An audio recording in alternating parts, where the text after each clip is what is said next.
Bienvenidas, mentes curiosas. ¿Conocéis la historia del presidente de Estados Unidos que fue asesinado por un abogado que quería que lo nombrara cónsul? Hoy os contaremos cómo la torpeza del médico que lo atendió resultó tan letal para este presidente como la mano del propio asesino.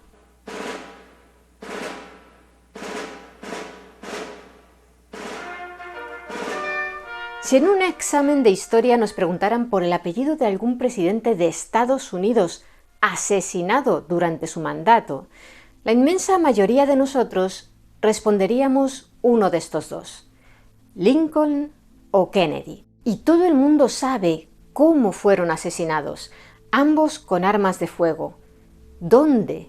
Lincoln en el Teatro Ford de Washington, Kennedy en la Plaza Dilley de Dallas. ¿Y a manos de quién? Lincoln fue víctima del actor John Wilkes Booth y Kennedy de Lee Harvey Oswald. Sí, de acuerdo, sobre esto último aún hay mucho debate. El caso es que hemos oído los relatos de ambos asesinatos un sinfín de veces, en artículos, documentales, películas, novelas. En cambio, casi nadie nos acordamos de los otros dos presidentes a los que mataron y mucho menos de quién lo hizo, dónde y cómo. En el vídeo de hoy os hablaremos del primero de esos dos asesinatos, el que tuvo lugar en 1881, y si os interesa este tema, más adelante os hablaremos del segundo. Vamos allá. Tras el asesinato del presidente Lincoln, en la noche del 14 de abril de 1865, ocupó el cargo durante 4 años su vicepresidente, Andrew Johnson. A Johnson lo sucedería el general Ulysses S. Grant, quien había comandado el ejército de la Unión en la fase final de la Guerra Civil estadounidense. Grant, del Partido Republicano, logró ser reelegido en unas segundas elecciones, de modo que presidió el país durante 8 años. En aquella época aún no existía la limitación actual por la que los presidentes de Estados Unidos no pueden ser elegidos para el cargo más de 2 veces. Esa norma se instauró en 1951 con la ratificación de la 22ª enmienda. Sin embargo, la administración de Grant estaba siendo investigada por la Cámara de Representantes debido a varios casos de corrupción, y eso, unido a la Gran Depresión, la terrible crisis económica de alcance mundial que se inició en 1873, provocó que su imagen cayera en picado y no se presentara para un tercer mandato en las elecciones de 1876. En su lugar, los republicanos escogieron como candidato al gobernador de Ohio, Rutherford B. Hayes, quien venció en las presidenciales y pasó a ocupar la Casa Blanca. Y por fin, con Hayes en la presidencia, llegamos a las elecciones de 1880 y a nuestro protagonista de hoy, James Abram Garfield, un hombre que llegó a ser presidente sin ni siquiera pretenderlo. Garfield nació en el seno de una familia pobre del noreste de Ohio, pero fue un estudiante excepcional y gracias a ello logró prosperar. Tras graduarse con honores en el Williams College y trabajar como profesor de lenguas clásicas durante 4 años, decidió estudiar Derecho de manera autodidacta y se convirtió en abogado antes de entrar en política como republicano en 1857.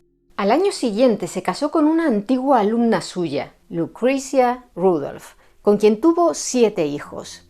Fue miembro del Senado del Estado de Ohio desde 1859 hasta 1861, cuando estalló la Guerra Civil. Durante el conflicto, Garfield sirvió en el ejército de la Unión, al principio como coronel de un regimiento de voluntarios, pero más tarde, al destacar en las batallas de Middle Creek, Shiloh y Chickamauga, fue ascendiendo hasta alcanzar el rango de general de división.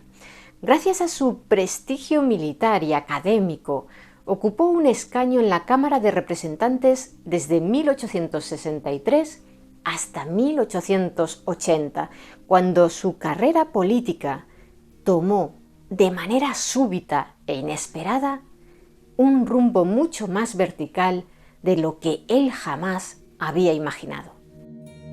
En la Convención Nacional Republicana de 1880, en la que debía elegirse quién sería el candidato del partido para las elecciones presidenciales, había dos grandes facciones enfrentadas. Por un lado estaban los republicanos más tradicionales, los stalwarts, que podría traducirse como los leales o los incondicionales, quienes apoyaban a Ulysses S. Grant para que se presentara a la reelección por un tercer mandato. Frente a ellos se situaban los half-breeds, en español los mestizos, un mote despectivo que les habían puesto los leales para indicar que eran medio republicanos, medio demócratas, ya que apoyaban los intentos del presidente Hayes de hacer reformas para combatir la corrupción. Como los republicanos tradicionales se habían beneficiado de las corruptelas durante los 8 años de gobierno de Grant, no les interesaba cambiar el sistema, ya que les permitía colocar a dedo a familiares y amigos en puestos de poder de las instituciones públicas. Y por eso acusaban a Hayes y a sus partidarios de ser demócratas infiltrados que pretendían socavar el poder de los republicanos. De ahí lo de llamarlos mestizos. En la Convención Republicana de 1880, los mestizos apoyaron la candidatura de James Blaine, senador del estado de Maine, dado que el presidente Hayes defendía que los presidentes no pudieran ser reelegidos para así limitar su poder, y siendo consecuente con ello, no presentó su candidatura a un segundo mandato. Como en las primeras votaciones el número de votos entre los partidarios de Grant y Blaine estaba muy igualado, los mestizos intentaron derrotar a Grant aliándose con una tercera facción del partido, la que apoyaba como candidato al secretario del Tesoro, John Sherman, hermano del famoso general de la Guerra Civil, William Sherman, y candidato favorito del presidente Hayes. James Garfield, quien acababa de ser elegido para representar a Ohio en el Senado con el apoyo de Sherman, apoyaba a este en sus ambiciones presidenciales, y fue él quien pronunció su discurso de nominación como candidato. Pero Sherman no era lo suficientemente popular ni carismático. No lograba sumar los apoyos necesarios entre los delegados para erigirse como una alternativa viable. Votación tras votación, ningún candidato lograba la victoria. Grant y Blaine rondaban los 300 votos, mientras que Sherman no llegaba a los 100, hasta que por fin, en la votación número 35, a un par de delegados se les ocurrió redirigir algunos de los votos anti-Grant a un candidato inesperado, Garfield. Cuando las facciones que se oponían a Ulysses Grant vieron que Garfield sumaba 50 votos, se produjo una estampida de apoyos hacia él, y a pesar de que Garfield, sorprendido, protestó diciendo que no quería ser candidato y que no traicionaría a Sherman, los delegados anularon sus objeciones y votaron por él. En la siguiente votación recibió 399 votos y de ese modo fue elegido candidato republicano a la presidencia. Para aplacar a la facción de los leales, Garfield aceptó como candidato a la vicepresidencia a uno de los suyos, un antiguo recaudador de aduanas de Nueva York llamado Chester Arthur. 5 meses más tarde, los republicanos ganaron las elecciones y James Garfield se convirtió en el 20º presidente de los Estados Unidos. Sus obligaciones como máximo mandatario del país le resultaban exasperantes, sobre todo las continuas solicitudes de cargos públicos por parte de amigos, simpatizantes y en general cualquiera que considerase que se había ganado una posición de poder por haber apoyado su candidatura. Al igual que el anterior presidente, Garfield creía necesario reformar el sistema de servicio civil. Consideraba que el nepotismo y el amiguismo dañaban a la presidencia y le impedían prestar atención a preocupaciones más importantes. Pese a ello, Garfield otorgó nombramientos a viejos amigos suyos. Pero no tuvo tiempo para mucho más. Apenas 4 meses después de su nombramiento, el sábado 2 de julio de 1881, Garfield se dirigió a la estación de ferrocarril de Baltimore y Potomac, en la ciudad de Washington. Se disponía a iniciar sus vacaciones de verano, pero antes se desplazaría en tren hasta el Williams College, la universidad privada de Massachusetts en la que había estudiado de joven, para pronunciar un discurso. Lo acompañaban 2 de sus hijos, Harry, de 17 años, y James, de 15, a quien acababan de aceptar en aquella universidad. También estaba con ellos James Blaine, ¿os acordáis? El primer candidato de los mestizos, a quien Garfield había nombrado secretario de Estado. En la estación los aguardaba para despedirlos el secretario de guerra, Robert Todd Lincoln, ¿sí? El hijo mayor del presidente Lincoln. A Garfield no lo protegían guardaespaldas ni medidas de seguridad, pero eso era lo común entre los primeros presidentes de Estados Unidos. El único que había empleado escolta personal había sido Lincoln, y solo durante la Guerra Civil. Mientras Garfield paseaba por el vestíbulo de la estación junto a Blaine, un hombre le disparó a quemarropa por la espalda con un revólver. La bala rozó el brazo del presidente a la altura del hombro, pero apenas le hizo un rasguño. Garfield, sobresaltado, alzó los brazos exclamando: «¡Dios mío, qué es eso!». En ese instante, un segundo balazo impactó en su espalda y el presidente se desplomó. El atacante se guardó el arma en un bolsillo y se dirigió hacia la entrada principal de la estación, donde le aguardaba un carruaje, pero en la puerta topó con un policía llamado Patrick Kearney, que acababa de entrar alertado por los disparos. Kearney detuvo al magnicida y le dijo: «En el nombre de Dios, hombre, ¿por qué le has disparado al presidente?».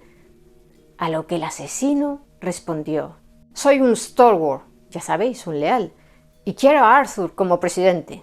Se refería al vicepresidente Chester Arthur, aquel al que Garfield había aceptado para contentar a la facción de los leales. Para entonces ya se había congregado a su alrededor una gran multitud furiosa que reclamaba a gritos a Kearney que les dejara linchar al agresor. Pero el policía, apoyado por otros agentes, logró sacarlo de la estación mientras el asesino proclamaba a gritos: «Soy un leal de los leales, lo hice y quiero ser arrestado. Arthur es ahora presidente». Finalmente consiguieron llevarlo con vida hasta una estación de policía, situada a varias manzanas de distancia. Solo entonces se acordó Kearney de quitarle al detenido el revólver que todavía llevaba en el bolsillo. Sin embargo, el asesino aún no era tal. El presidente Garfield seguía vivo. Como dijimos, la primera bala solo le arañó el hombro. La segunda, en cambio, le había atravesado la primera vértebra lumbar y, sin dañar la médula, se había quedado alojada en algún rincón cercano al páncreas. ¿Y quién era ese hombre que había disparado contra el presidente? Se llamaba Charles Julius Guiteau, tenía 39 años, procedía de una familia de ascendencia francesa hugonota y sus propios parientes consideraban que estaba loco. «Mandaría internar a Charles si pudiera permitírmelo», escribió su padre en una ocasión.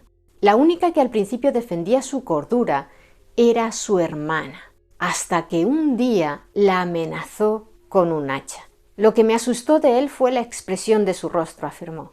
«Parecía un animal salvaje». Guiteau había nacido en Freeport, en el estado de Illinois, y siendo aún adolescente heredó de su abuelo $1,000, que equivaldrían a unos $34,000 de hoy. Con ese dinero se marchó a la Universidad de Michigan, pero no logró aprobar los exámenes de ingreso debido a su inadecuada formación académica, y en 1860, poco antes de cumplir los 19 años, se unió a la comunidad Oneida, una secta religiosa fundada por el predicador y socialista utópico John Humphrey Noyes. Aquella secta había formado una sociedad comunitaria cerca de la localidad neoyorquina de Oneida, de ahí su nombre, y cuando Guiteau se unió a ellos, tenían más de 200 miembros. Creían que Jesucristo ya había regresado a la tierra en el año 70 de nuestra era y que eso les permitía a ellos ser perfectos y vivir libres de pecado en este mundo, sin tener que esperar a estar en el cielo. Practicaban el amor libre, con un sistema que denominaban matrimonio complejo. Todos los miembros de la comunidad estaban casados con todos los demás. Eso sí, a la hora de procrear, seguían un programa eugenético al que llamaban estirpicultura, y que consistía en que los miembros de la comunidad que deseaban ser padres tenían que presentarse ante un comité para ser aprobados y emparejados en función de sus cualidades espirituales y morales. De ese modo, estaban convencidos de que obtendrían niños perfectos, tanto espiritual como físicamente. Mediante aquel sistema nacieron 58 niños, 9 de los cuales fueron engendrados por Noyes, el fundador de la secta. Cuando los infantes cumplían 1 año, eran destetados y pasaban a ser criados de manera comunitaria bajo la supervisión de un comité. Aunque permitían que los padres vieran a sus hijos de vez en cuando, estaba prohibido que se establecieran vínculos afectivos entre ellos. Charles Guiteau adoraba al líder de la secta, pero incluso en aquel ambiente de amor libre y matrimonio complejo, era rechazado por los demás miembros y 5 años más tarde abandonó la comunidad Oneida, no sin antes demandar a Noyes para exigir el pago por trabajos que supuestamente había realizado para la secta. Tiempo después, Guiteau logró aprobar el examen para ser admitido en el Colegio de Abogados de Chicago, pero el único caso que defendió en un tribunal se saldó con la condena de su cliente. La mayor parte de su labor consistió en el cobro de facturas, aunque, como reconocería él mismo más adelante, solía quedarse de manera deshonesta con parte del dinero que lograba recaudar. A los 28 años se casó con una bibliotecaria llamada Annie Bunn y juntos se marcharon a Nueva York, huyendo de los clientes estafados y los acreedores. El siguiente paso para Guiteau, inmerso en una espiral decadente, fue meterse en política. En las elecciones presidenciales de 1872 apoyó a Horace Greeley, el candidato demócrata que se enfrentaba al republicano Ulysses Grant. En realidad, el único apoyo que Guiteau prestó a Greeley fue redactar un discurso repleto de ideas caóticas en favor del candidato. Guiteau solo llegó a pronunciar aquel discurso una vez, ante una audiencia mínima, pero pese a ello consideró que en caso de que Greeley se convirtiese en presidente, él merecería ser nombrado embajador de Estados Unidos en Chile. Como ya sabemos, Ulysses Grant se hizo con la victoria. A los 34 años, Guiteau accedió a conceder el divorcio a su mujer, de la que abusaba físicamente, y quien opinaba de él que estaba poseído por un espíritu maligno. Poco después, centrado de nuevo en la religión, publicó un libro titulado La Verdad, que no era más que un plagio de los escritos del líder de la comunidad Oneida. Aunque el padre de Guiteau estaba convencido de que su hijo estaba poseído por Satanás, él creía que era Dios quien guiaba sus acciones y se dedicó a predicar el evangelio de ciudad en ciudad. El 11 de junio de 1880, a las 5 de la mañana, se encontraba a bordo del barco de vapor SS Stonington, en la desembocadura del río Connecticut, cuando éste, en medio de un banco de niebla, colisionó con un barco similar, el SS Narragansett. El barco en el que viajaba Guiteau pudo volver a puerto, pero el Narragansett se incendió y a bordo de él perecieron medio centenar de pasajeros, a los que el fuego sorprendió dormidos en sus camarotes, y 5 tripulantes. Aquella tragedia convenció a Guiteau de que Dios lo había salvado, porque quería que cumpliera una tarea de gran importancia. Y así llegamos a la Convención Nacional Republicana de 1880, esa de la que os hablamos antes con detalle, en la que la facción de los Stalwarts, los leales, apoyaban a Ulysses Grant como candidato para su tercera reelección presidencial frente a James Blaine, y en la que finalmente salió elegido James Garfield. Pues bien, Guiteau decidió apoyar a los leales y escribió un discurso en apoyo de Grant que tituló Grant contra Hancock, en referencia al candidato presidencial de los demócratas contra el que el candidato escogido por los republicanos tendría que competir. Pero luego, cuando por sorpresa los republicanos votaron por Garfield, Guiteau decidió cambiar su discurso y titularlo Garfield contra Hancock. En realidad no cambió casi nada del contenido, se limitó a cambiar todas las veces que aparecía el nombre de Grant por el de Garfield, lo que dio como resultado un texto absurdo en el que se elogiaba a Garfield por cosas que había logrado Grant.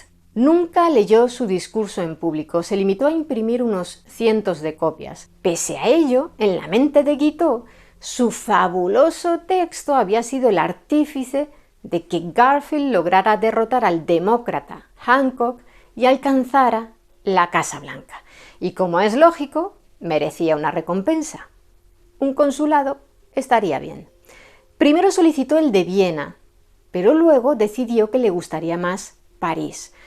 Por supuesto, sus innumerables solicitudes, tanto escritas como en persona, fueron rechazadas, y sus apariciones cada vez se volvían más inquietantes. En una ocasión, cuando el senador John Logan se despertó por la mañana, se encontró a Guiteau sentado en el salón de su casa. Por supuesto, tampoco así consiguió que lo nombraran cónsul. En marzo de 1881, Guiteau vivía en Washington como un indigente. Se marchaba de las pensiones sin pagar y deambulaba por la ciudad nevada sin abrigo, sin sombrero y sin botas. Por el día se sentaba en los vestíbulos de los hoteles y aprovechaba el material de escritura que los hoteles ofrecían como cortesía para redactar nuevas cartas con su solicitud. También recogía los periódicos usados para leer cualquier artículo que le permitiera rastrear los movimientos y horarios del presidente y de los miembros de su gabinete, a fin de encontrarse con ellos y reclamarles en persona el consulado que le correspondía. Así, ya en primavera, el 13 de mayo de ese año de 1881, lo expulsaron de la sala de espera de la Casa Blanca, y al día siguiente, el 14 de mayo, se encontró con Blaine, quien, como comentamos, había sido nombrado secretario de Estado y había tenido que aguantar la monserga de Guiteau en varias ocasiones. Cuando éste le preguntó nuevamente qué pasaba con su consulado, Blaine le respondió muy enfadado: «Nunca vuelvas a hablarme del consulado de París mientras vivas». Aquel desagradable encuentro convenció a Guiteau de que el presidente Garfield estaba decidido a acabar con el sistema de clientelismo, lo que, en su opinión, destruiría al Partido Republicano. En su mente, la única solución era acabar con Garfield para que su vicepresidente, el leal Chester Arthur, se hiciera con el poder. Según declararía más adelante Guiteau, sintió que Dios le había dicho que matara al presidente. Y como era mandato divino, en realidad no se trataba de un asesinato. Lo que iba a hacer era expulsarlo de la Casa Blanca y del mundo terrenal. Una vez tomada la decisión, debía decidir cómo llevarla a cabo. Guiteau consideraba al presidente demasiado fuerte físicamente para expulsarlo con un cuchillo. «Garfield me habría aplastado la vida con un solo golpe de su puño», afirmó tiempo después. Por tanto, le pidió prestados $15 a un pariente de su exmujer llamado George Maynard, y con ellos se compró un revólver. No tenía ni idea de armas, pero pidió uno de gran calibre. En la tienda de Washington a la que acudió, llamada O'Meara, le sugirieron que comprara un revólver Bulldog del 44 y le dieron a elegir entre uno con empuñaduras de madera y otro con empuñaduras de marfil. Aunque no podía pagar el $1 extra que costaba el modelo de marfil, Guiteau logró que el vendedor le rebajara el precio y se quedó con él. Pensó que quedaría más bonito que el de madera en un museo cuando lo expusieran después de que expulsara a Garfield con él. Durante varias semanas estuvo haciendo prácticas de tiro con el arma y, según reconoció la primera vez que abrió fuego con aquel revólver, el retroceso estuvo a punto de derribarlo. A lo largo de todo el mes de junio, Guiteau se dedicó a seguir a Garfield por Washington en busca de la ocasión propicia para cometer el magnicidio. También acudió a la cárcel del Distrito de Columbia, donde esperaba ser encarcelado, para pedir que le dejaran ver las instalaciones, pero le dijeron que regresara otro día.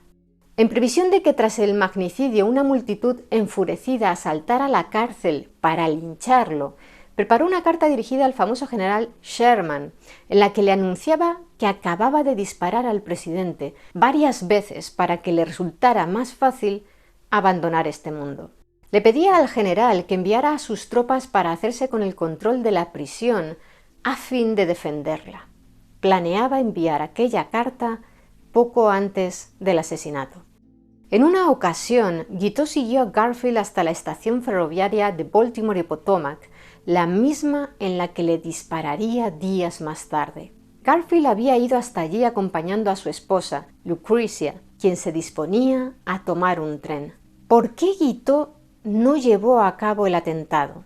Porque, según él, le pareció que la esposa del presidente se encontraba delicada de salud y no quiso molestarla. Y es cierto que se encontraba enferma, había sufrido un grave caso de malaria que estuvo a punto de acabar con su vida, y su esposo había alquilado para ella una cabaña en Long Branch, Nueva Jersey, para que estuviera tranquila durante su recuperación. Ese era precisamente el destino del tren que iba a tomar aquel día. Pocas semanas más tarde, el 2 de julio, Guiteau aguardaba al presidente en aquella estación, hoy demolida. Había leído en la prensa que Garfield saldría de allí esa mañana para iniciar sus vacaciones de verano. Mientras esperaba, hizo que le lustraran los zapatos y le pidió a un cochero que lo aguardara en la puerta de la estación. Pero su intención no era huir en aquel carruaje, sino ordenar al cochero que lo llevara a la cárcel para entregarse, donde pensaba que, gracias a Sherman, estaría a salvo de un posible linchamiento. Y es que el día anterior, 1 de julio, había enviado al general la misiva que ya hemos mencionado. La reacción de Sherman cuando leyó aquella carta fue pasarla al gabinete del presidente con una anotación añadida de su propio puño. No conozco al escritor, nunca he oído hablar de él ni lo he visto, que yo sepa. No prestaron atención a la carta. Ya en aquella época era frecuente que el presidente recibiera amenazas de muerte, pero la actitud de Garfield ante todas ellas se resume en lo que le respondió en otra ocasión a un asesor cuando le informó de una amenaza parecida. No es posible protegerse contra un asesinato más de lo que te puedes proteger contra que te caiga un rayo, y no vale la pena preocuparse más por lo uno que por lo otro. Lo que sucedió a continuación ya os lo hemos contado. Quizá os estéis preguntando qué fue del revólver que usó Guiteau. ¿Llegó a ser expuesto en un museo como había imaginado? Pues sí. Fue exhibido por el Smithsonian a principios del siglo XX, pero luego se perdió y actualmente se desconoce su paradero. Pero regresemos ahora con el presidente Garfield a la estación donde acaba de recibir 2 balazos. El primero, el que le hirió en la parte superior del brazo, no es grave, pero el segundo lo ha dejado en estado de shock, aunque consciente. Lo llevan rápidamente al piso superior de la estación. El secretario de Guerra, Robert Lincoln, recordando la muerte de su padre, murmura: «¿Cuántas horas de dolor he pasado en esta ciudad?». Y comete un grave error. Ordena que avisen urgentemente al Dr. Willard Bliss, quizá uno de los peores médicos de la historia. Y sí, habéis oído bien, era el Dr. Willard Bliss, porque sus padres le habían puesto como nombre de pila Dr. Willard, en honor a un cirujano de Nueva Inglaterra llamado Samuel Willard. Merece la pena detenernos un poco en su perfil. Bliss estudió medicina en el Cleveland Medical College y poco después se dedicó a promocionar y vender cundurango, una planta originaria de Sudamérica, como, cito textualmente, remedio maravilloso que cura el cáncer, la sífilis, la escrófula, la úlcera y todas las demás enfermedades crónicas de la sangre. Aquello hizo que lo expulsaran de la Sociedad Médica de Washington en 1853, tan solo 4 años después de haber obtenido su título de médico. Sin embargo, durante la Guerra Civil, cualquier cirujano era bienvenido, y Bliss logró convertirse en superintendente del Hospital Armory Square de Washington, aunque en abril del 63 pasó unos días encarcelado por aceptar un soborno de $500 a cambio de permitir a un inventor que probara en el hospital una nueva estufa que había diseñado. La Sociedad Médica del Distrito de Columbia decidió expulsarlo por apoyar reiteradamente la homeopatía como práctica médica eficaz, y tal vez eso influyera en que Bliss, viendo amenazada su carrera como doctor, decidiera ignorar una nueva tendencia que empezaba a ponerse de moda: los métodos antisépticos propuestos por el cirujano británico Joseph Lister, quien propugnaba cosas tan disparatadas como obligar a los cirujanos a lavarse las manos antes de operar a un paciente, en una época en la que los cirujanos se enorgullecían de las manchas acumuladas durante años en sus sucias batas quirúrgicas como una muestra de su experiencia. Pues bien, fue aquel cirujano de mala reputación, Bliss, el primero que examinó las heridas del presidente en la estación. Escarbó con sus dedos sucios y con sondas metálicas no esterilizadas en el orificio de su espalda y llegó a la errónea conclusión de que la bala se encontraba alojada en el hígado, dejándose guiar por el punto en el que la bala había penetrado en el cuerpo. Y es que aunque la bala había entrado por la zona derecha de la espalda, rompiendo a su paso una costilla, atravesó la primera vértebra lumbar y acabó situada en la parte izquierda del cuerpo, pegada al páncreas. En cuanto trasladaron al presidente a la Casa Blanca, Bliss asumió el cargo de médico de Garfield. Era su gran oportunidad de ganar prestigio y no pensaba desaprovecharla. «Si no puedo salvarlo», dijo Bliss, «nadie podrá». Lo primero que hizo fue ordenar que aislaran al presidente, que lo confinaran en una habitación. Cuando al día siguiente llegó el médico personal de Garfield, Jedediah Hyde Baxter, Bliss lo despidió tras una fuerte discusión y escribió a otros cirujanos prestigiosos de la capital solicitándoles que no intentaran examinar a Garfield. En lugar de enfermeras, Bliss empleó como ayudantes a las esposas de los miembros del gabinete del presidente, quienes no poseían conocimiento alguno sobre cómo atender a un paciente. 2 días después del atentado, los signos vitales de Garfield eran buenos y apuntaban a una recuperación, pero Bliss aún no había dado con la bala. Decidió convocar a los cirujanos David Agnew y Frank Hamilton para que lo ayudaran y durante semanas siguieron intentando localizar el proyectil, explorando repetidamente la herida con dedos e instrumentos sin esterilizar. Uno de ellos incluso llegó a perforar el hígado con sus dedos en un intento por dar con la bala. Durante todo el verano, el público estadounidense permaneció pendiente de la salud del presidente, de la que se informaba a través de los boletines periódicos emitidos por Bliss que publicaba la prensa. Ansiosos por ayudar, los estadounidenses de a pie enviaban consejos a la Casa Blanca sobre la dieta, el bienestar espiritual e incluso sobre técnicas médicas. Los ingenieros de la Marina, para intentar aliviar el agobio del presidente debido al caluroso verano, instalaron en la Casa Blanca lo que sería el primer aparato de aire acondicionado de Estados Unidos, unos ventiladores que soplaban aire sobre una gran caja de hielo en dirección a la habitación de Garfield. Al parecer, aquel ingenio tuvo éxito y logró reducir la temperatura de la estancia en más de 6 grados Celsius. Otro invento que tuvo menos éxito en aquella ocasión fue obra del popular Alexander Graham Bell, quien 5 años antes había patentado en Estados Unidos el teléfono, aparato inventado anteriormente por el italiano Antonio Meucci.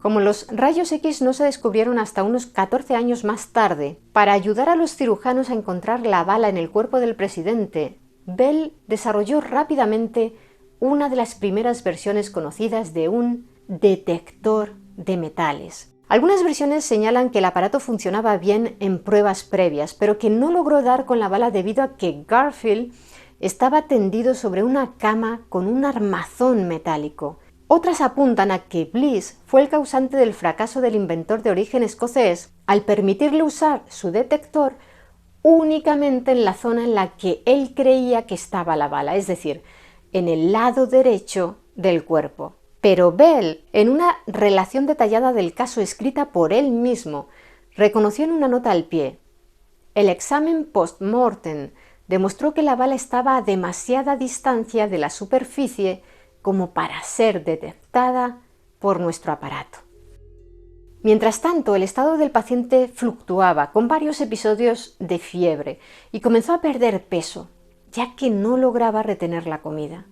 Para alimentarlo, Bliss recurrió a la vía rectal mediante enemas de nutrientes, un tratamiento que ya practicaba Galeno en el siglo II, pero que en la actualidad ha sido reemplazado por la alimentación por sonda o por vía intravenosa. De sus 95 kilos iniciales, el presidente bajó de peso hasta quedarse en 58. El 6 de septiembre fue trasladado en tren hasta una mansión situada en la costa de Jersey, con la intención de alejarlo del calor agobiante de Washington. Pero ni el aire fresco ni la tranquilidad pudieron mejorar su estado. Sufrió diversas infecciones, así como ataques de angina de pecho, hasta que, finalmente, la rotura de un aneurisma de la arteria esplénica acabó con su vida.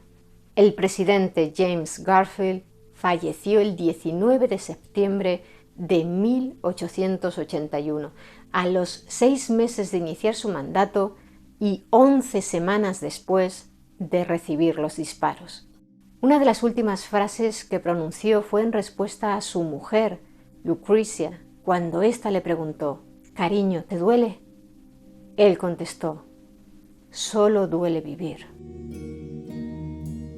La autopsia de Garfield desveló que los cirujanos, al equivocarse en la trayectoria seguida por la bala y sondear tantas veces el orificio de entrada hacia la derecha en lugar de hacia la izquierda, acabaron creando un canal que se llenó de pus y que derivó en sepsis y neumonía bronquial doble.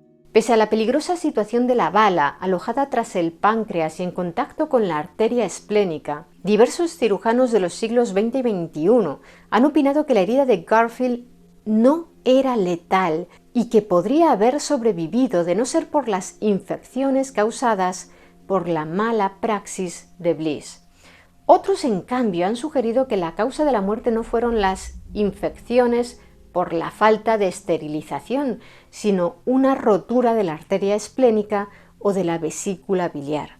En lo que casi todos coinciden es en que en un hospital actual el presidente Garfield habría podido ser operado de inmediato y se habría marchado a casa en pocos días.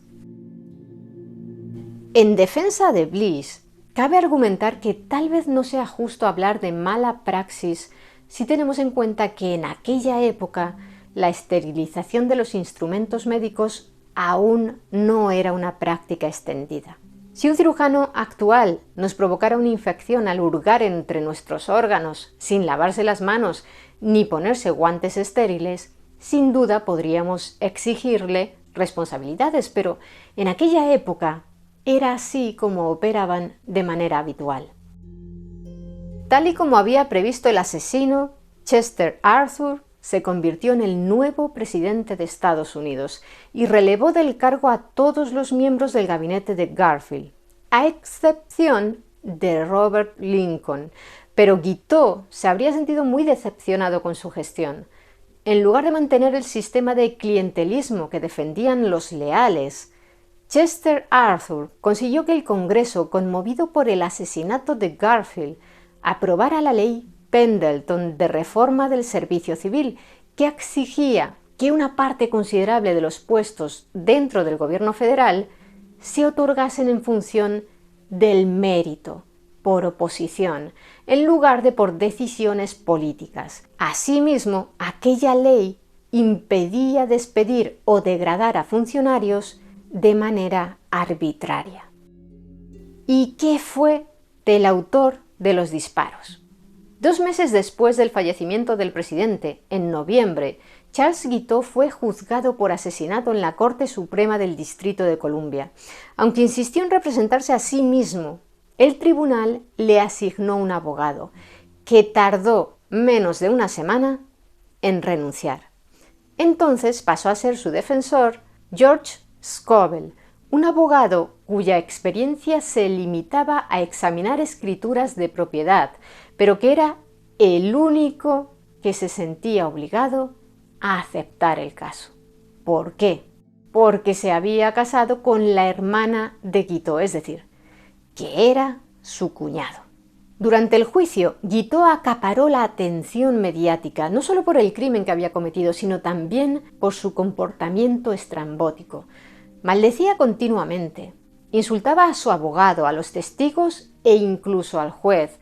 Redactaba sus testimonios en forma de poemas épicos que recitaba ante el jurado y saludaba sonriente a los espectadores y los periodistas, como si fuera completamente ajeno al odio que todos sentían hacia él. Incluso se arrancó a cantar John Brown's Body, esa canción de la que ya os hablamos en nuestro vídeo sobre el abolicionista John Brown y que suena así. John Brown was John the Baptist, for the Christ we are to see, Christ of whom the bondsman shall the liberator be. And soon throughout the sunny South the slaves were all set free, and his truth went marching on. Glory, glory, hallelujah. Glory, glory, hallelujah. Glory, glory, hallelujah. His truth went marching on. Es posible que aquel comportamiento formara parte de su estrategia de defensa, que consistía básicamente en alegar locura temporal, ya que, según él, Dios le había arrebatado su libre albedrío. El asesinato había sido voluntad de Dios y él solo había sido un instrumento de ella. Para reforzar aquella versión, la defensa contrató como testigo experto a Edward Spitzka, un alienista que declaró ante el tribunal que Guiteau no solo estaba loco, sino que siempre lo había estado. Según Spitzka, Charles Guiteau era una monstruosidad moral, un egoísta mórbido con tendencia a malinterpretar los asuntos reales de la vida. En su opinión, la locura de aquel hombre se debía a una malformación congénita del cerebro. No obstante, al escuchar todo aquello, Guiteau, muy ofendido, se empeñó en defender con vehemencia que, pese al episodio temporal de locura homicida causado por Dios, no estaba médicamente loco. Una afirmación que coincidía con la opinión del fiscal del distrito, a juzgar por lo que éste había escrito en un comunicado de prensa previo al juicio. Guiteau no tiene nada de loco. Es un canalla frío y calculador, un rufián, un vagabundo que quería emoción y notoriedad y las consiguió. El circo mediático no dejaba de crecer con cada declaración de Guiteau, quien llegó a enviar una carta a Chester Arthur reclamando que le indultara en agradecimiento porque acababa de aumentar su salario al nombrarlo presidente. En otra ocasión, Guiteau argumentó ante el juez que Garfield no había perecido a causa de sus balas, sino por negligencia médica. Los médicos mataron a Garfield, afirmó. Yo simplemente le disparé. Niego el asesinato, aunque admito el tiroteo. Tan convencido estaba Guiteau de que sería declarado inocente, que comenzó a preparar de manera activa una gira de conferencias por todo el país y su propia candidatura a la presidencia en las elecciones de 1884. Pero el 25 de enero de 1882, el jurado, descartando que Dios fuera el cerebro de aquel crimen, declaró culpable a Guiteau, que fue condenado a morir en la horca. Tras escuchar el veredicto de culpabilidad y antes de que los guardias se lo llevaran a su celda a empujones, el asesino, furioso, les gritó a los miembros del jurado: «Todos ustedes son unos imbéciles consumados y rastreros». La apelación que presentó fue rechazada y Guiteau fue ahorcado el 30 de junio de 1882, a 2 días de que se cumpliera el primer aniversario del tiroteo. Un mes antes de su muerte, el asesino escribió un poema en el que precisaba el motivo por el que Dios le había ordenado matar al presidente: evitar que Estados Unidos declarara la guerra a Chile y Perú. El día de la ejecución, Guiteau, sonriente, avanzó bailando hasta el patíbulo, le estrechó la mano al verdugo y dijo: «Voy a leer ahora algunos versos que pretenden indicar mis sentimientos en el momento de dejar este mundo. Si se les pone música, pueden resultar muy efectivos. La idea es la de un niño balbuceando a su mamá y a su papá. Lo escribí esta mañana, alrededor de las 10». El verdugo le indicó al condenado que dejara caer la hoja del poema cuando estuviera listo para que abriera la trampilla bajo sus pies. Guiteau leyó en voz alta su poema, titulado «Me voy al Señor», en el que se describía a sí mismo como el salvador de su partido y de su tierra, y lamentaba que su país lo hubiera asesinado por ello. Cuando terminó la lectura, le colocaron una capucha negra. Guiteau dejó caer la hoja y al precipitarse por la trampilla, la cuerda le rompió el cuello en el acto. La familia del asesino no podía permitirse un funeral privado, así que su cuerpo fue enterrado en un rincón del patio de la cárcel. Como la soga con la que lo habían ahorcado estaba siendo vendida en trocitos a modo de souvenirs, comenzó a circular el rumor de que los guardias planeaban desenterrar el cadáver para enriquecerse, vendiéndolo también pedazo a pedazo. Para evitar habladurías, las autoridades decidieron desenterrarlo y enviarlo al Museo Nacional de Salud y Medicina en Maryland, donde blanquearon su esqueleto y conservaron su bazo y su cerebro. Algunos fragmentos de este siguen expuestos actualmente dentro de un frasco en el Museo de Mater del Colegio de Médicos de Filadelfia.